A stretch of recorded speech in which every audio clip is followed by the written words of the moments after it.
Is my sound okay? Can you hear it okay? Okay, good. Yeah. Out more. I thought you were supposed to put the microphone next to your chin. Guess who was my microphone trainer when I was a practitioner in Seattle?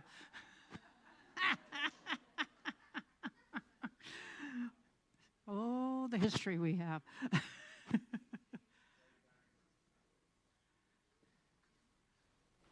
Oh, something's happening.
So wonderful to be with you today here in the house and online.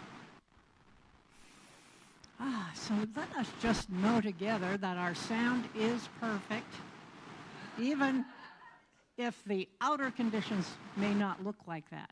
We've got sound technicians who will assist. I want to welcome you and introduce myself. I'm Reverend Deborah Gay. I'm the staff minister. And look at that, so smooth. Smooth transition. Thank you so much, you guys. Keeps us together, doesn't it? So, I'm Reverend Deborah Gay, your staff minister, and this is going to be such a great day, not just Reverend Eric over here as our guest speaker, who I will introduce and tell you more about a little later, but also we're going to have the reveal of a video that our team has been working on about CSL Bellingham, and it will be used in the package to attract our next minister. So stay at the end, both you in person and online, to watch that wonderful video. But all of that is to come, and let us begin in song. All right, please stand if you're able. 1, 2, 3, 4.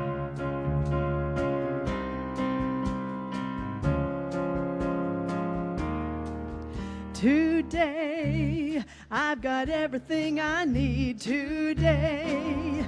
I can share and I believe that opening my heart is such a blessed start, and gratitude the order of the day. Today, I can act a kinder way. Today, I can mean just what I say. There's so little time to lose. My life will be just what I choose, and I'm grateful for the day I have today. Today, I've got everything I need today. I can share and I believe that opening my heart is such a blessed start, and gratitude the order of the day. Today. Beautiful. Take a moment and say hi to someone you haven't met yet. That had a clip.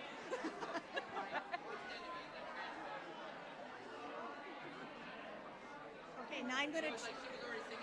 I know. We just sang. The piano was set.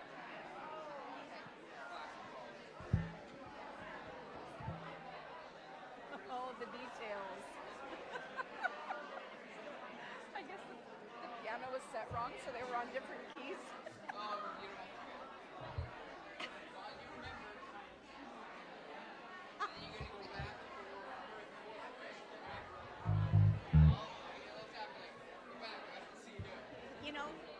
I'm going to go, bing.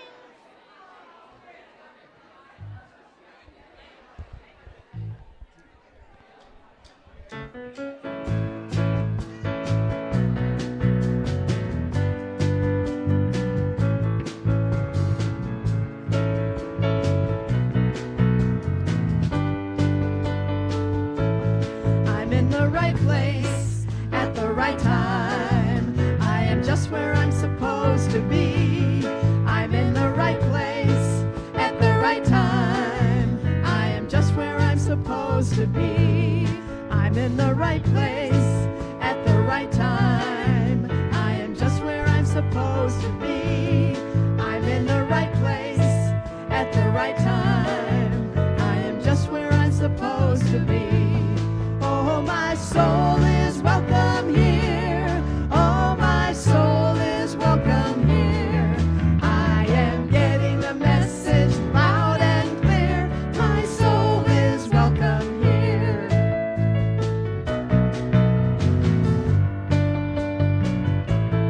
I'm in the right place at the right time.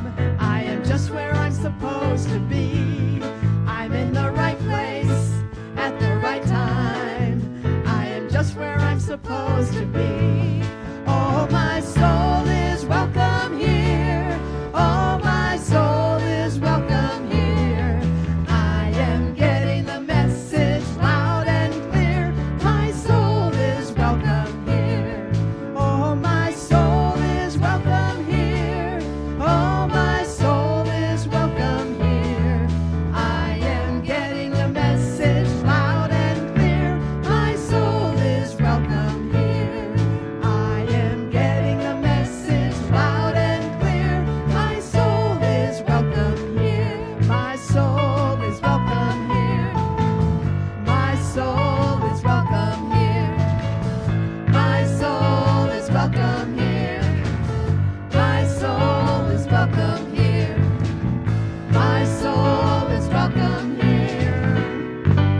My soul is welcome here.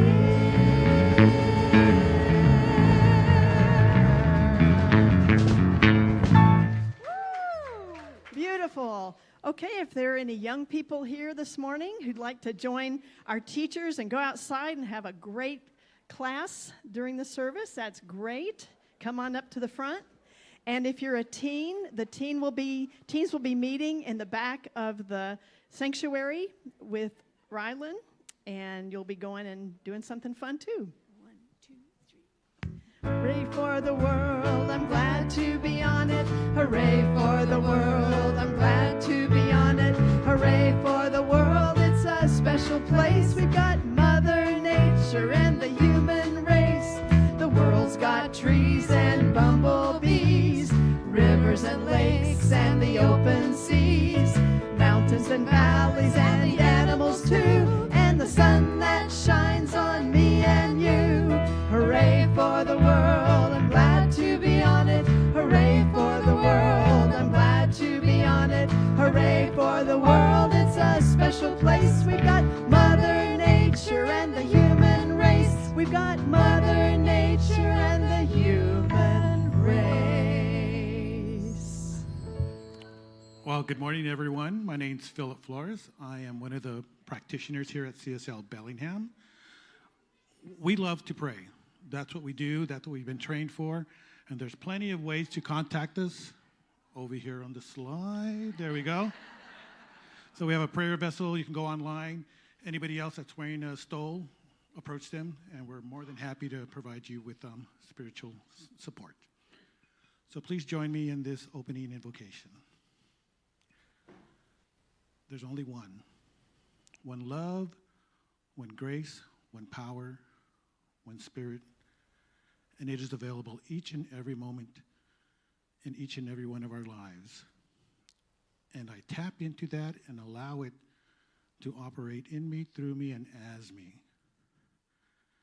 And as we gather here this morning and listen to the inspirational words of Reverend Eric, I recognize that we are all in this together. Together in spirit, together in joy, together in love. So welcome to CSL Bellingham. And so it is.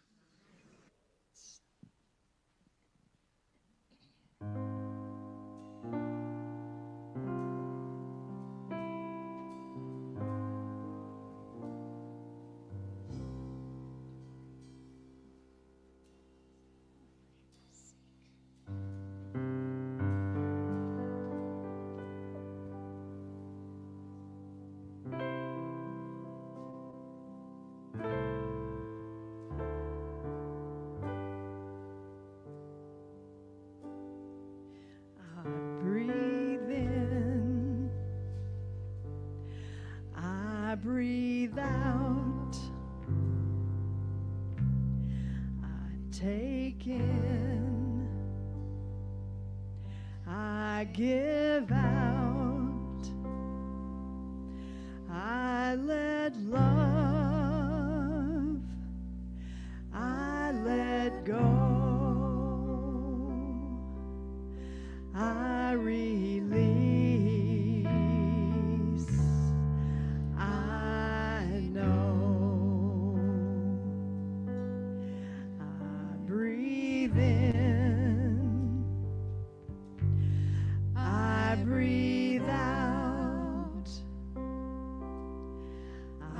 Take in,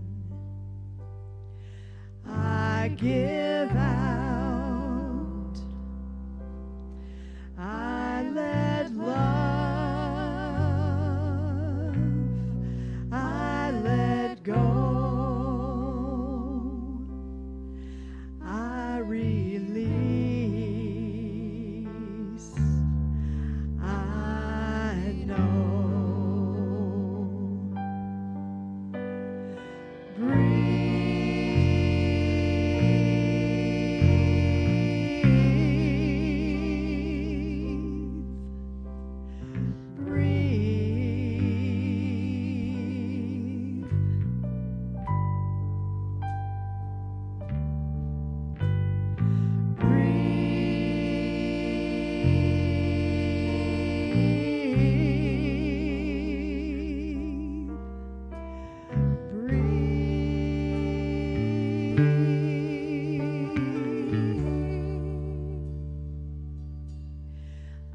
Forgive,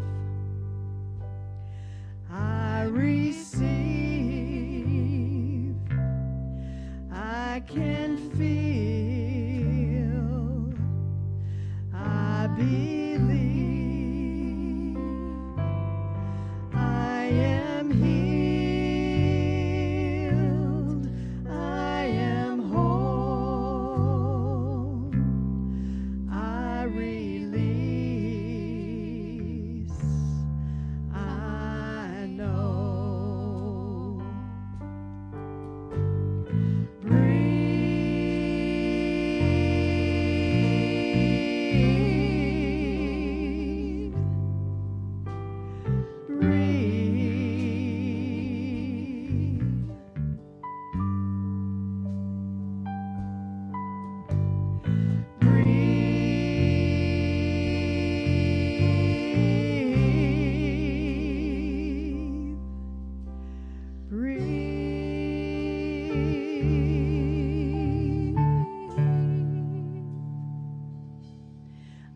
Breathe in,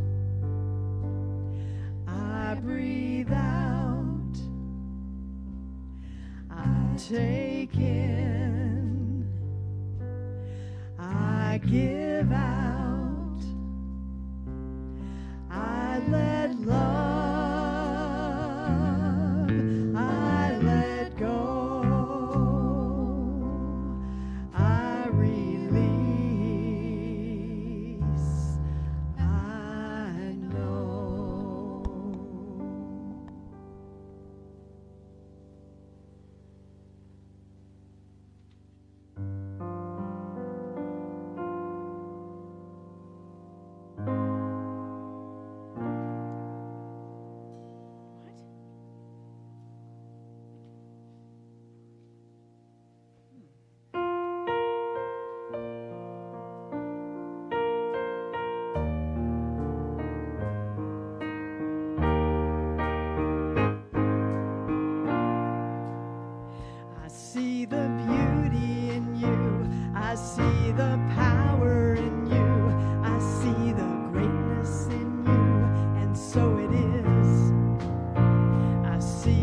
child in you. I see the sweetness in you.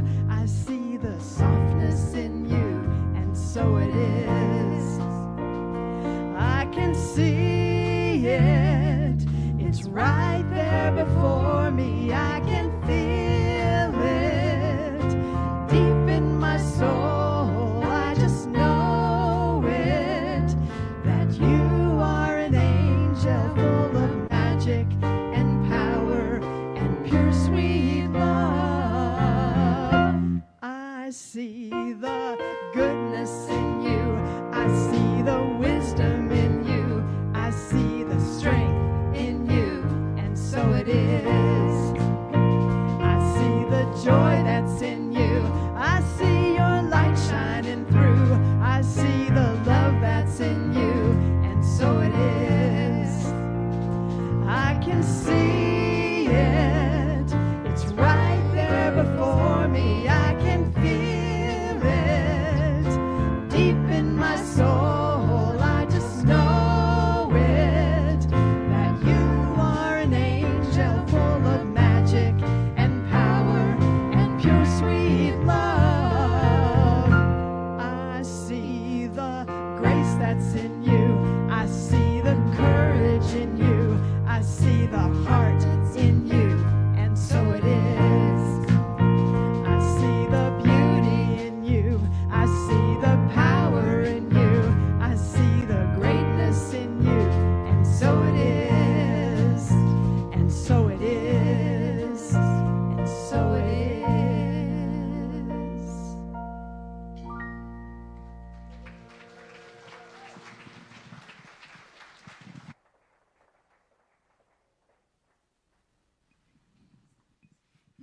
Thank you.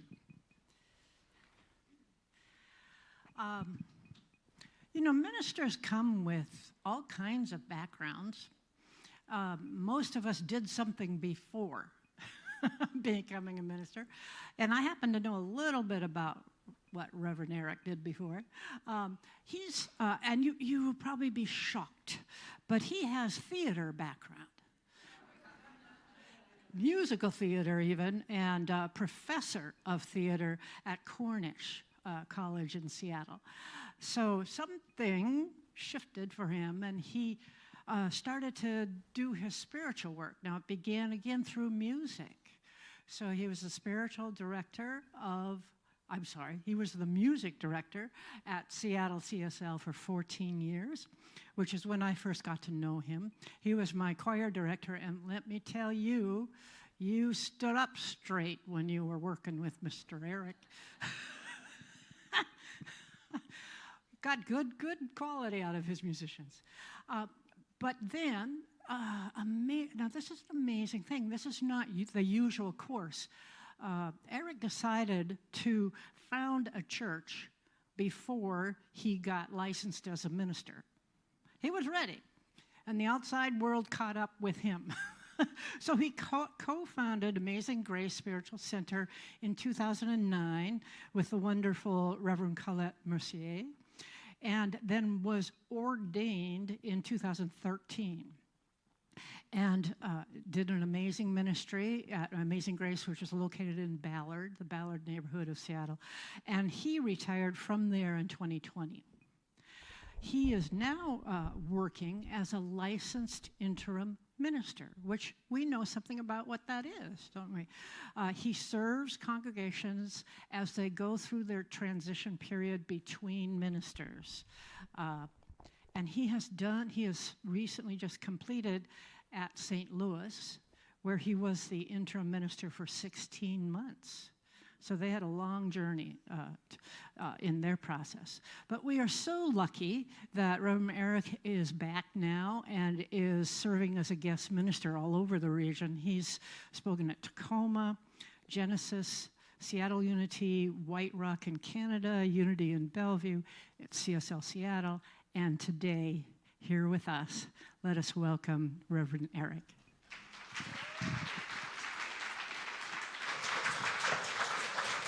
Thank you so much. Deborah Gay and I hung out together many years at CSL Seattle. It is really a thrill to be here. It's so pretty. Isn't the Northwest, don't we just love it? Isn't it just great? I mean, you know, wherever people live, hopefully they love where they live. But I really love it here. So I want to start off with asking you, does anyone here, besides me, know that religious science teaches the concept of monism? Isn't it great? You're going to learn something new. You know how it is? You go to the service and then later somebody asks you, what did the minister talk about? You can say, I learned what the word monism means. M-O-N-I-S-M. Monism means the concept of oneness, meaning that the creator and creation are one, as opposed to dualism. So there are certain religions or certain trends in certain religions where they teach that there is dualism, meaning there's God and the devil. That's dualism. There's the religion Zoroastrianism, and they teach that there is a God of good and a God of evil, and that both exist. So that's dualism. And there's certain strains of Hinduism that teach that the spiritual realm and the physical realm are separate from each other and sort of are at odds with each other. Okay? So that's not what we teach. We don't teach dualism. We teach monism. We believe that creator and creation are one. And it's embodied in that saying you may have heard, the spirit is as close to me as my jugular vein, that's actually from Islam. Okay, so in the Science of Mind textbook, on page 199, Ernest Holmes writes, we know that the belief in duality, a belief in the power of God and the power of evil, has helped to destroy humanity, and the understanding of unity alone will heal us. And this is pertinent. Why am I talking about unity? Why am I talking about monism? Because are we not experiencing our society as very divided? Okay, so we know that's an illusion. As Edwin Gaines says, we are not fooled by mere facts and appearances. Okay, so if you're drawn to that fear that we're divided, or you hear somebody else talking about how divided we are, don't be fooled, because that's an illusion, okay? And in what we believe, Holmes wrote, we believe in God, the living Spirit Almighty, one indestructible, absolute, and self-existent cause. This one manifests itself in and through all creation, but is not absorbed by its creation. So even though they're all one, it's still greater than the creation, because it's the initiator. And the manifest universe is the body of God. People say, well, what does God look like? Has anyone ever looked at a picture from the Hubble telescope? Is it not incredible? Sometimes I think that our planet, our solar system, is simply a subatomic particle in an atom, in a cell of the thing itself. Like we're so like this, and it's so huge. And I love that because it blows my mind. It is that the universe, the manifest universe, is the logical and natural outcome of the infinite knowingness of God. And we believe in the individualization of the Spirit within us, and that all people are individualizations, thank you very much, of the one Spirit. So why does this matter, and why am I talking about this morning? Because my talk is living beyond limits. That's what I'm talking about today. Would anyone here like to live beyond your perceived limitations? Oh, you like your limitations? Does anyone here want to live beyond your limitations? Okay, I want to know there's live bodies out there. Okay, so that's what I'm going to talk about, living beyond limits. And this is an essential part and project of this way of life. I mean, what's the name of our introductory course? Beyond Limits. Hello, it's not new. Okay. So I have lived my life so far in thinking, and I have to say, I received the invitation to speak here quite a while ago, and I have been thinking about this talk for a very long time. I've been sitting with it for a long time. And I came to realize that so far in my life, I've lived with 3 different cosmologies or worldviews. So the first one was the scientific worldview. My parents were religious. I wasn't raised in any religion whatsoever. I mean, nothing. for which I am so grateful. I mean, it's great. If you were raised in a religion, mazel tov, happy for you. But for me, it was so great that I wasn't raised in any religion, because I know a lot of folks in college, in my college days, who were struggling with, okay, this is a package of beliefs I was given, and what's true for me and what's not true for me. Anybody here go through that? Right. And I wasn't, I can't believe I'm going to say this. My consciousness was not polluted by anyone else's beliefs about religion. Okay? So anytime I came across something that was true for me, it was very easy for me to embrace it. So my first worldview, having no thought of spirituality or anything beyond the material, was scientific. And as an agnostic atheist, I became to define myself as that once the subject came up in college. I believe that only that which is observable and quantifiable is real, and only the material is real, and all else is just supposition. So I had a scientific view of the world. That was the first. And then in college, the kind of earthquake happened in my consciousness, and I came out as a homosexual, I came out as gay, and I got very involved in gay liberation, what was called the gay liberation movement. I helped co-found the Gay Student Union at the University of Maryland, and I was all in, and my worldview became political. And so the lens that I viewed the world was through politics, and it wasn't just gay lib, it was all the liberation movements, feminism and civil rights and all kinds of lefty politics stuff. And I was very all in. And I moved to Seattle after college. I lived with 3 other gay men in a gay neighborhood, ran a gay business, helped organize the gay community. And that was it, And I did that for about 15 years, and it was completely great. And then at the end of 15 years, I went, okay, now I know how to be gay. What is beyond that? Okay? And spirituality is what showed up perfectly at the time, that I was done being professionally gay as a gay person. I was like, okay, what else is out there? Okay? And it was something that I really needed. And when I say I knew how to be gay, what I really mean is I understood that I was made this way, that it was perfect for me. I just have to tell you, being gay is really interesting. It's really interesting. I'm sort of in between the world of men and women, is how I feel. And that's very interesting. So anyway, being gay is really interesting. And I understood that if anyone had a problem with me being gay, it was absolutely and clearly their problem, not my problem. Amen? Amen. Okay, so that's why I say I didn't need to do that anymore. Okay. So during the last 30 years, spirituality is now the lens through which I view the world. And I want to say, I don't believe it's a superior view, okay? I think that the layers of the scientific worldview and the political worldview are all in the mix. I mean, we are religious. Hello, we are religious. Right? So I still love science. I'm still grateful for science. I believe that we live absolutely in an age of miracles. How many people here besides me would be dead without modern medicine? Look around. That's a lot of people that wouldn't be here. So I'm not saying having a spiritual lens is better than a scientific lens. And there are some people who have the scientific worldview. They don't believe in anything invisible. They don't believe in any spirituality. And they're really great people doing great stuff. And then there are people who have a religious worldview, and they're horrible people. They do terrible stuff. Right? So I'm not saying one is better than the other. I'm just speaking to an evolution.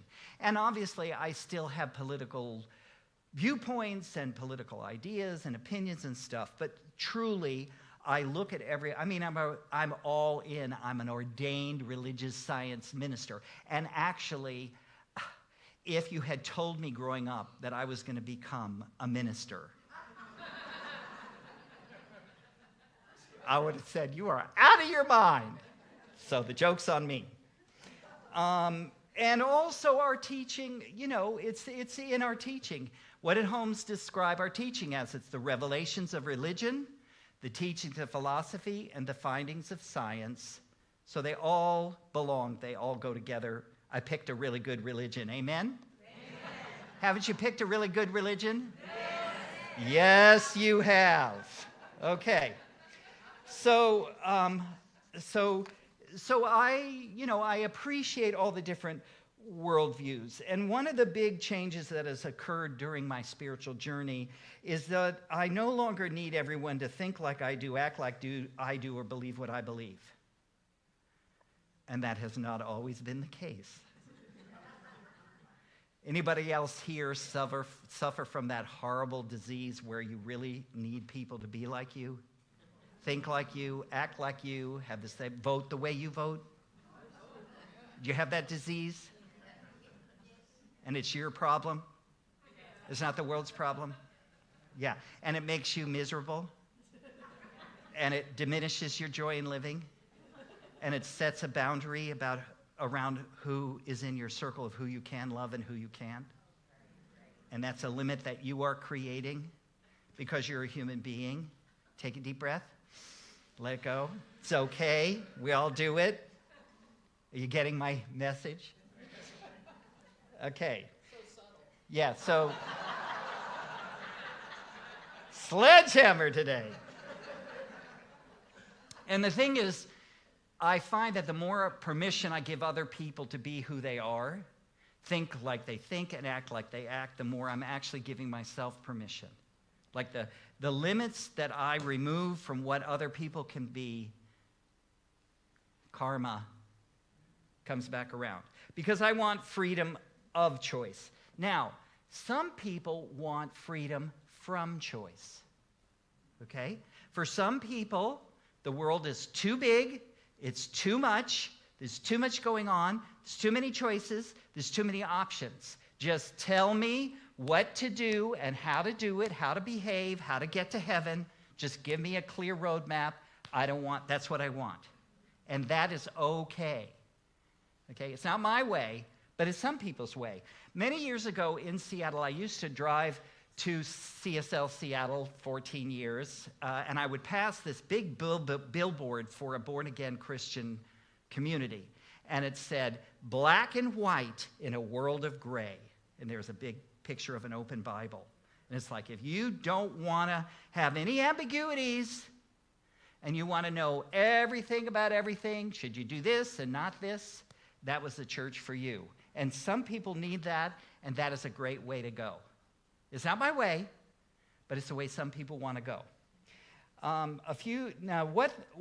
This is actually now the completion of my big intro. Because now I'm going to talk about what I really want to talk about, which is transgender identity. I want to talk about the topic of transgender identity. Okay? A few years ago, I did a talk series called Hot Topics, where I spent a month talking about abortion, immigration, guns, and January 6th. And it was a lot of fun, and it was very interesting, and nobody stomped out in a huff. Some ministers like to avoid political issues because they don't believe it's their job, or they don't want to upset people, or they don't want to be divisive, okay? And they feel like the community, Sunday worship, is a place that you come where you do not deal with those kinds of things, where you consider the higher things, you go above the divisions. That's what some ministers do. And that's great. That's what some ministers do. That's how they do it. I'm letting people do how they want to do it. Can you hear what I'm saying? Some people do that. Other ministers wear their politics on their sleeves and feel like it's cowardice and even immoral not to address the issues of the day. And they have some of them are very thriving, very successful congregations, ministries, where their politics are out there. We believe this and this and this and this. We vote this way. You should vote this way. Okay? Some do that. I'm really kind of Buddhist. I take the middle way. I don't want to not talk about things that are controversial, and I don't want to always talk about things that are controversial. And I only like to talk about these things from a spiritual standpoint. That's what I feel is what works for me, because I have a spiritual lens on the world, and I believe that there is a spiritual solution to every challenge. Take a deep breath. So when I talked about abortion, I talked about it from a spiritual standpoint. When I talked about immigration, I talked about it from a spiritual standpoint. And I would prefer that you don't actually know for sure what I think, because I have no interest in or need for you to think what I think or believe what I believe. Okay? Because I trust you to make your own decisions and come to your own conclusions, because I respect you as a spiritual being, and I don't need you to think what I think. But I hope by talking about the topic, I will bring a point of view that you haven't thought about, and it will serve you. Okay? Are you on my beam? Yeah. Sound like fun? Yeah. Transgender identity. What about that? Okay. The great Christian theologian Rob Bell famously gave a talk entitled "Everything is Spiritual," and that's what I believe. Everything is spiritual. You know, to a political person, everything is political. What kind of car you drive is political. Whether you use the term Ms. or Miss or Mrs., remember that? Remember feminists? Remember when the idea of MS period was like, they thought it was the end of civilization?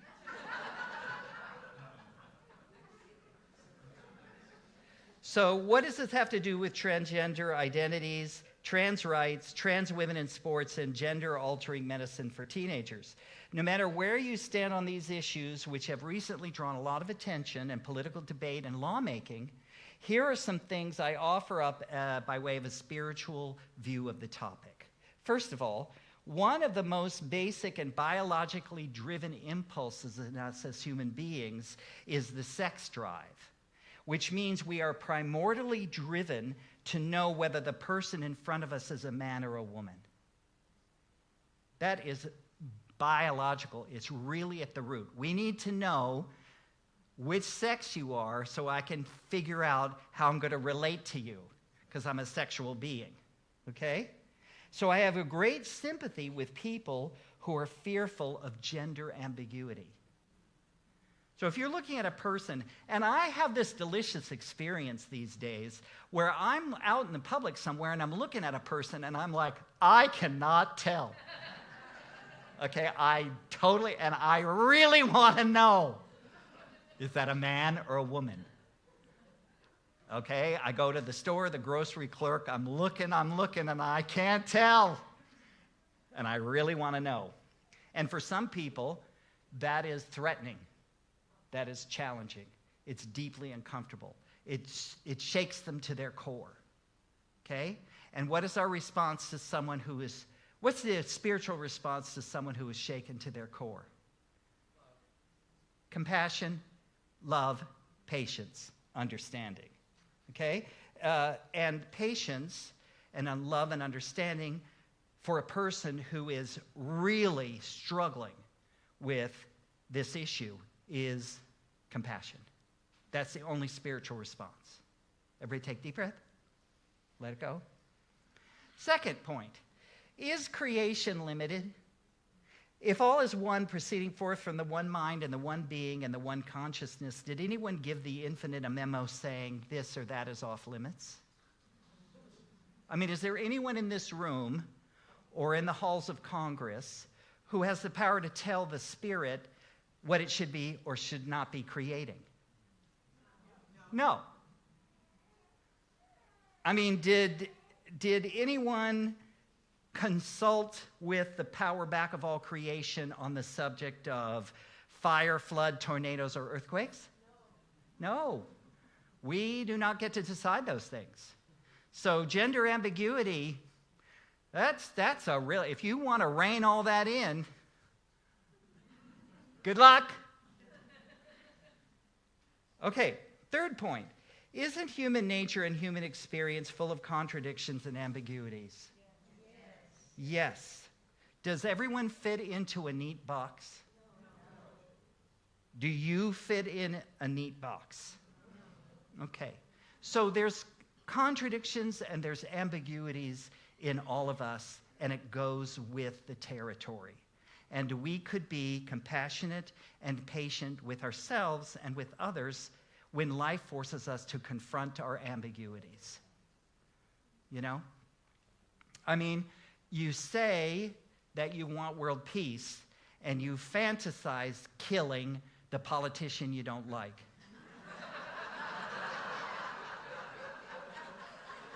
To name one.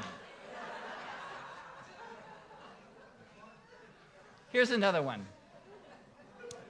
The surface of the earth is continuous. Only we have put up borderlines. Okay? So we go, so in reality, however, there are fish that fly. I mean, Ken and I, our first vacation in Hawaii, we took one of those day boat trips, and we're going along, and this school of fish just leap out of the water. And it was the most thrilling. It's just so thrilling to me. I just went, evolution!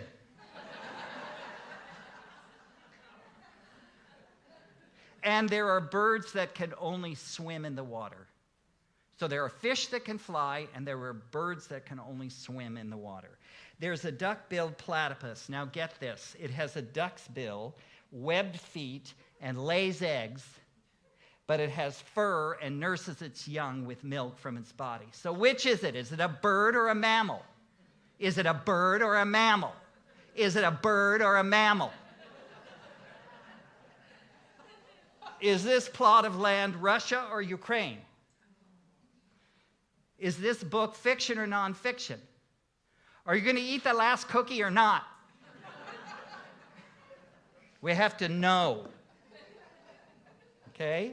What spirituality teaches us is patience and an appreciation for mystery. If you already knew and understood everything there is to know about this plane of existence, you wouldn't still be here.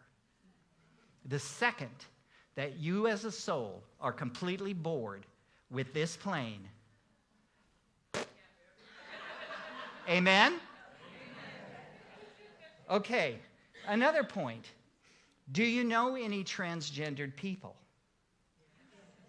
Okay, there are, in my observation, there are people who are weighing in on this topic who have never spoken to, never met, and don't know a transgendered person. You can read a whole book about hiking the Appalachian Trail, but that is not the same as hiking the Appalachian Trail. If you want to talk about the Appalachian Trail, what you say will have more authority and be more useful and probably more accurate if you have actually hiked the trail. Yes. So, otherwise, your opinions are always secondhand. Now, I want to tell you about a transgendered person I know. I'm a big fan of her. She's a Christian minister, and she began life as Paul Williams. And she was the CEO of 5 very important born-again Christian organizations, a TV show, a TV station, a huge church, had a counseling practice, and this person, as Paul Williams, was the counselor, the therapist to many megachurch pastors, and had spoken at all the major churches, congregations in the country, and told me that, in her opinion, 98% of them are psychopaths. And she's a licensed psychotherapist, psychiatrist. And to be a psychopath is a great way to have a lot of charisma. Because a psychopath says, this is it. This is how it is. And for people who are troubled by the ambiguities and the gray areas of life, a strong personality who tells you everything and how it is very attractive, right? So, of course, psychopaths would wind up that would be a great career for a psychopath. Okay.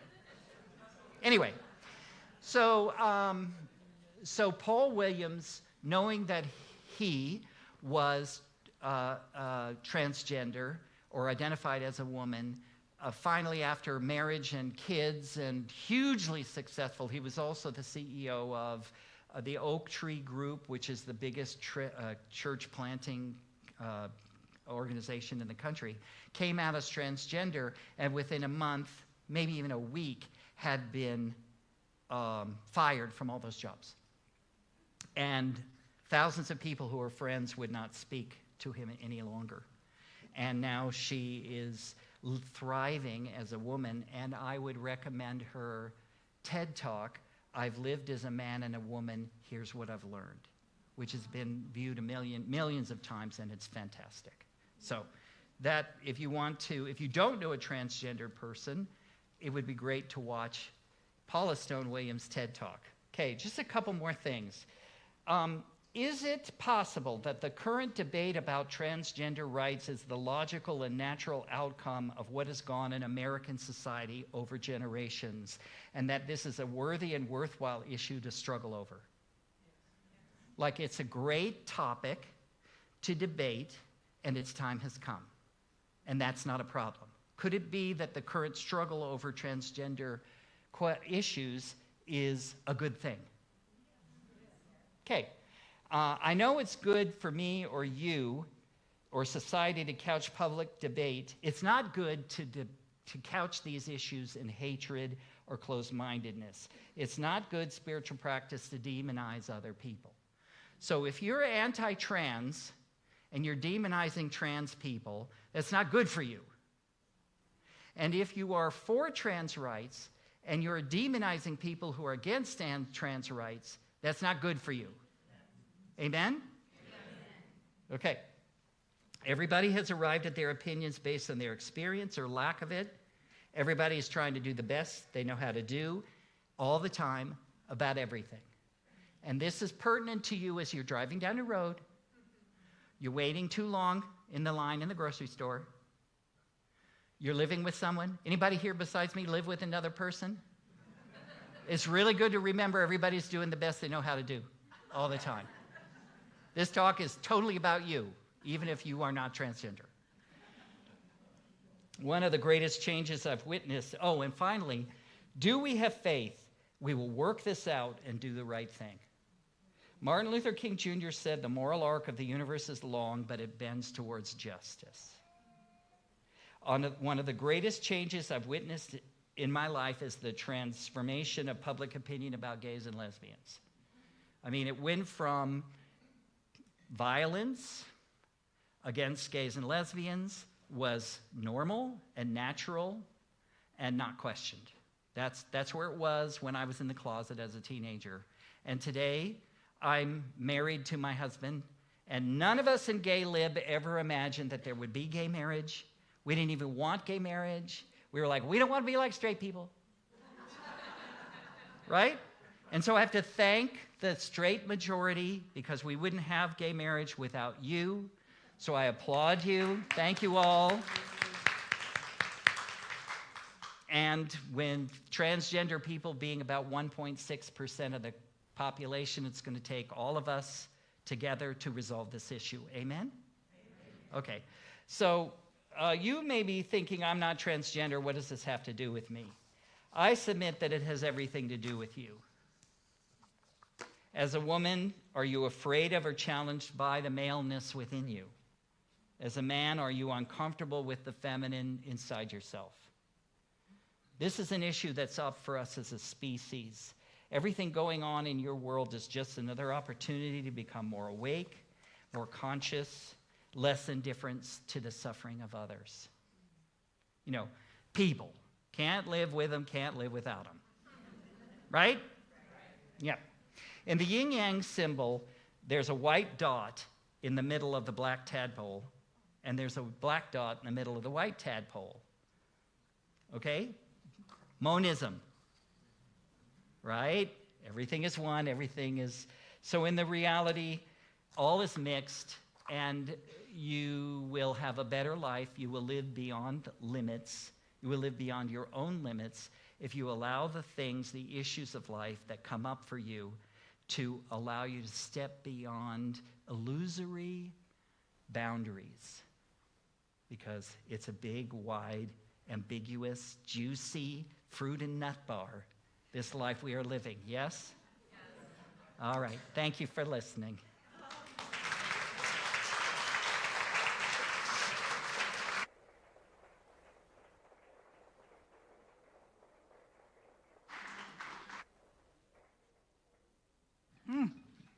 Lots there, huh? Wow. Okay, let's just take a moment to breathe in and release. Come to that center point again. Wonderful. And I'll invite our ushers to come forward. And I'll just take a moment to thank everyone for your contribution to the creation of what we call the Center for Spiritual Living in Bellingham. So all the ways we do that through volunteering, through coming to events, coming on Sunday, and supporting us financially. All of it is deeply appreciated. Thank you.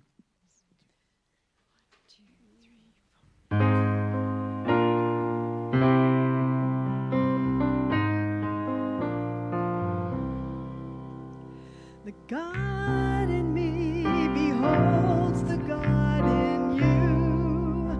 Namaste. The God in me beholds the God in you. Namaste. All is beautiful. All is well. All is beautiful. All is well. The God in me beholds the God in you. Namaste.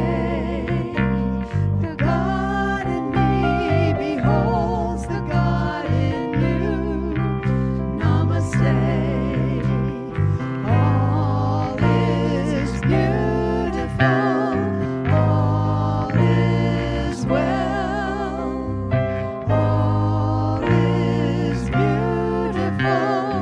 All is well. That was written by Reverend Odell.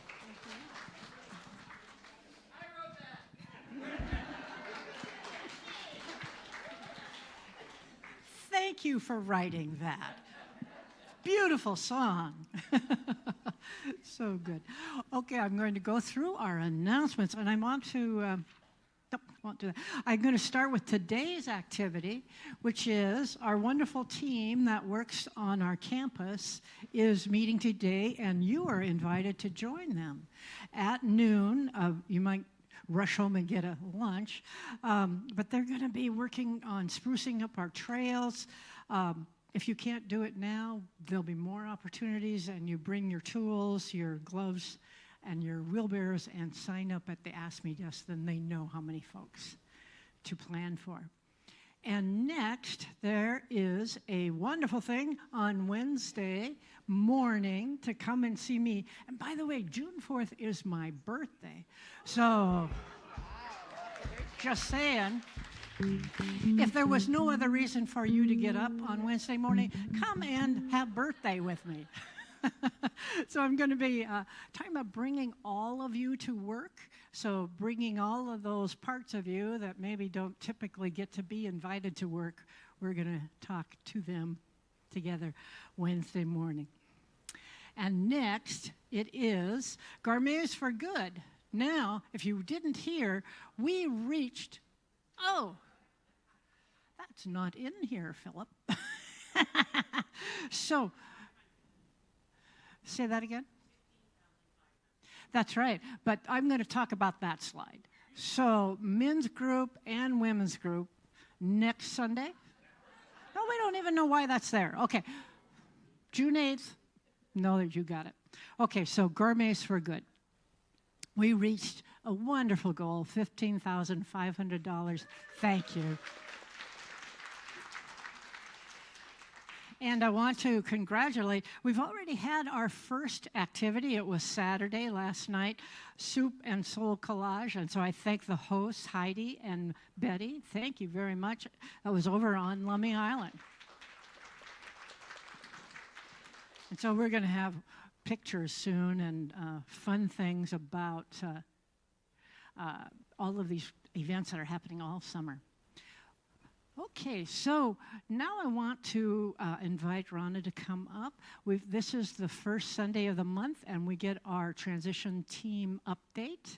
And Rana is here for the transition team. Hi, everyone. Hello. So my name is Rana Biggs, and I'm a practitioner here as well as part of the ministerial transition team. And we have a juicy report today. So we may go a little over time, but hope you will stick with that.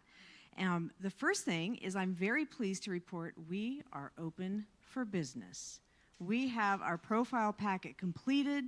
It has been sent to the home office, and our open pulpit notice is out and open. So we are ready to receive. Good job, everybody.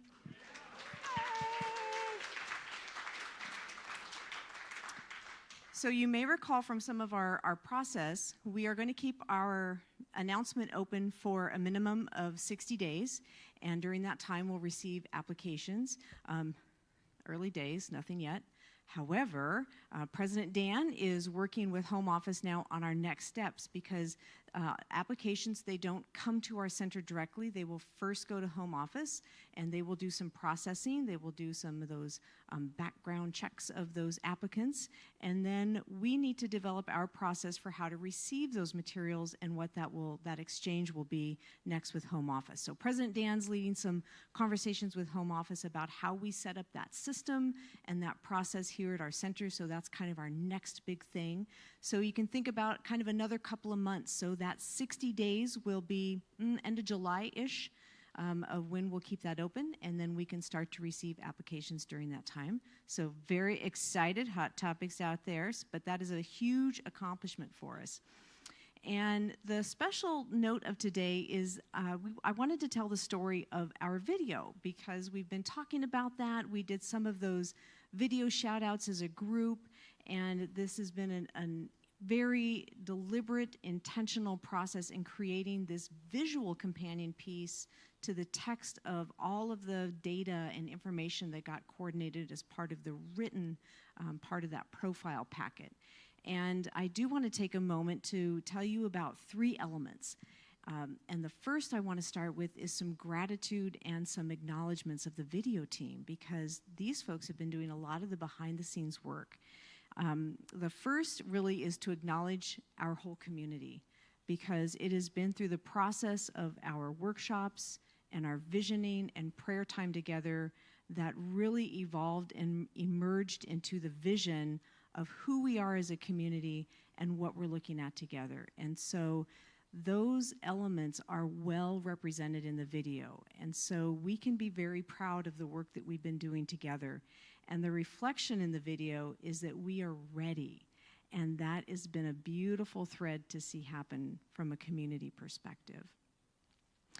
Individually, I do want to acknowledge 6 folks. And the first is Rylan Wingeter, who did a tremendous amount of work on the layout and the design of the video concept.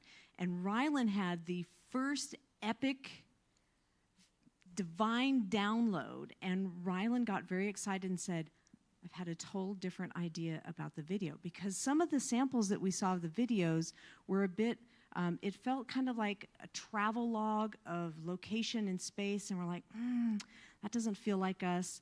Some of the videos we saw, it was kind of like lots of music and sound, fast-moving camera work.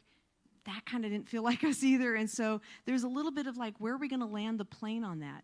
And Rylan's divine download was, we need to start with prayer.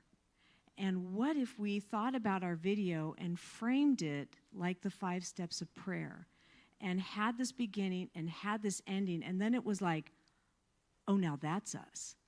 Okay, and that's a spiritual ground to start from. That's going to be very different than what we've seen before.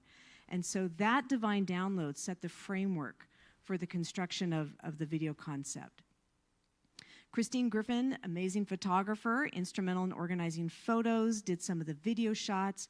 Christine literally Rylan would say, Christine, I need a picture of blah, blah, blah in this location. Christine is driving all over the county. She's going wherever you need her to go to get the shot. So Christine, thank you. Michael Tatlock, so much professional production expertise, worked with Rylan on the production, the layout, supplied equipment for us, beautiful. Philip Flores, also technical expertise, and Philip, you might remember, did the video work on those testimonials and the group shout-outs. And Leo Brody also did a lot of editing on the videos and the testimonial. Leo has also done the voiceover of the land acknowledgement that we added into the video. And here's the second divine download, because when Rylan said, I had this idea about a prayer concept, and at some point I asked Rylan, so tell me, do you feel like you're the person to write that prayer too? And Rylan did a, no, I don't think that's me. Well, Leo was minding his own business, and the second divine download came through Leo. And Leo was like, I did not expect I would be the person to do this, but it just came. And all of those community visioning pieces, like Leo was an awesome practitioner channel, and Leo wrote the most beautiful prayer. And then finally, Cindy Clay lent her expertise and did the voiceover for the prayer, and her clarity and strength of voice in that, it's like, yes. And whenever I've heard that, I feel like we're going to need to get copies of this prayer. It is, I just keep thinking, it's like butter. It's just like butter. It's good. It's good. So the next little piece is just to talk about the vision and design, and just to reinforce it. Those 6 people have a tremendous amount of professional expertise in all of those areas. And so when you watch the video, you might think like, now I did a testimonial, and how come that didn't get in there? Or I have a favorite event and I didn't see that. Or shouldn't there be some like music or a little bit of something else going on here? And I will tell you that the video team thought about all of this. And what they really thought about was wanting to create a reverent space. And so there's times when you're just really looking and observing. There's no background music. It's really just meant to take that moment in and have a breath and really listen to the voices that are speaking. And instead of thinking about a deficit, it's really thinking about the surplus of photos and the surplus of testimonials. We had a very deep well of media and thoughtfulness to draw from in this community. And that seriously was a big gift. So thank you. And don't feel bad if for some reason you or a favorite element wasn't represented. We just weren't able to fit it in. We were talking like we'd have like a 5-hour documentary going on where it's just brilliant. So the last little bit is just an encouragement before we show the video is y'all listen to this prayer. So as the video is playing, you're going to get a feeling where this is a different concept than we'd seen. It is paced, it is balanced, there's voices, there's some silence, and this prayer that comes in is just like it matches our community to tell us we're ready, that we're ready to be in partnership with this person who is coming our way. And so I just am so grateful for the video team, and I really appreciate you listening to my comments about framing, because that's not something that they're able to always share, but they felt was really important that you knew how much intention was behind it and how much appreciation they have for all that you have given along the way. And they're very proud of it, and I hope you will be able to share in their joy of this contribution. So thank you for that.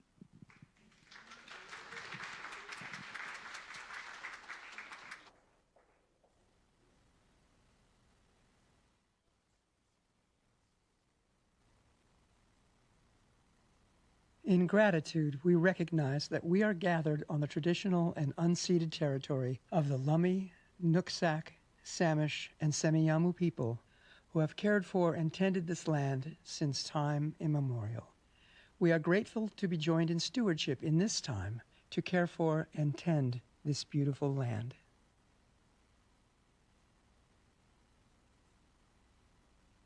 There is one infinite mind, one creative intelligence that encompasses and flows through all beings.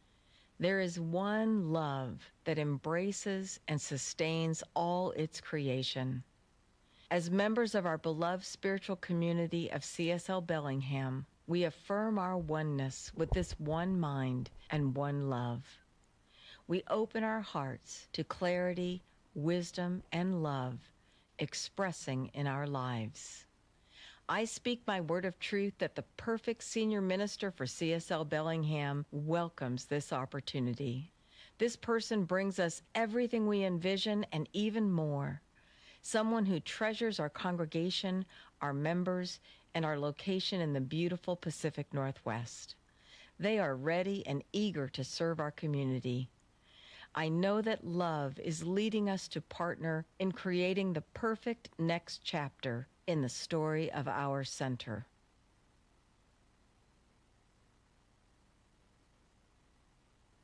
I cherish so many things about CSL. This is my second home, so to speak. The grounds are incredible.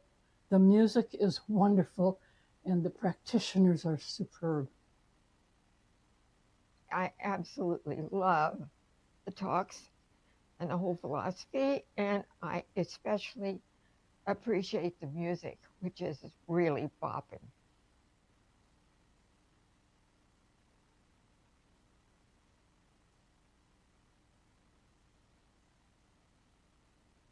My favorite place on the CSL campus is our forest trails. I spend a lot of time with the children here, and we just delight in the seasons changing and the beauty of the earth.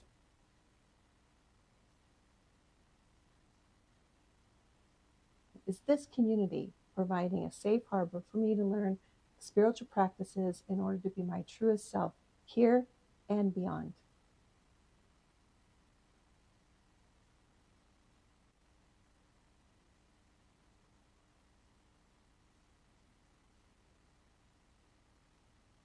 One of my favorite events is when we do our harvest dinners in the fall. People volunteer to set a beautiful table and decorate it, and then there's usually dancing. And I love that because it's a really lovely community celebration.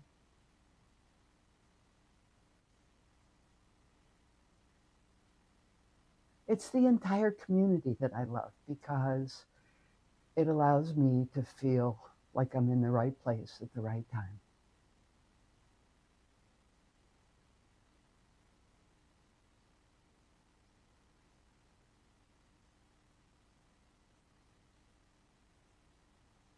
The love and the welcome that you get when you're here. Something that I want to raise my daughter with. It is just the most amazing and welcome place.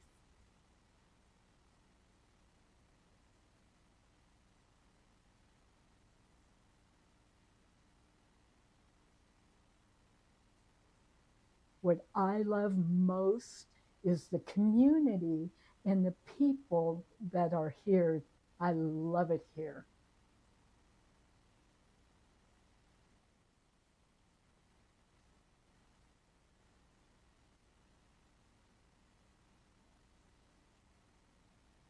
What I love about CSL is the community, the people, getting to know them and building a sense of joy that we know each other and can support each other.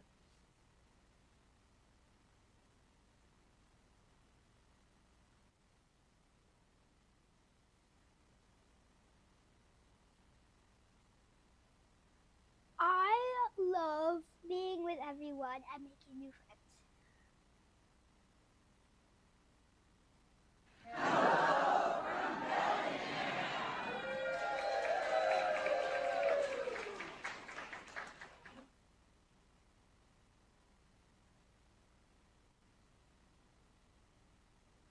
I am so grateful that our next senior minister is well prepared and delighted to join our community to co-create our abundant future. They inspire the new heart, mind, and spirit of our traditions. We celebrate our divine match. I release these words into the law of good and let them go, confident that all is unfolding as it should. And so it is.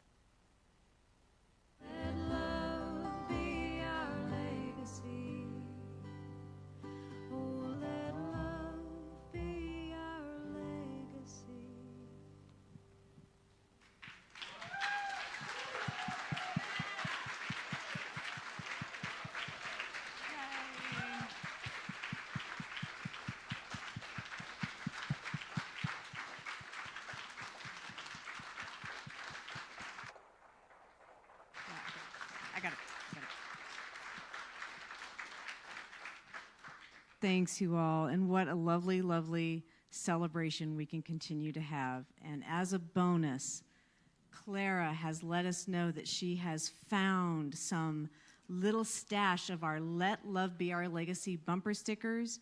They are free, first come, first serve. They will be in the back if you would like to pick one up on your way out. Blessings on this day. Thank you, Reverend Eric, for being here, and have a great day, everybody.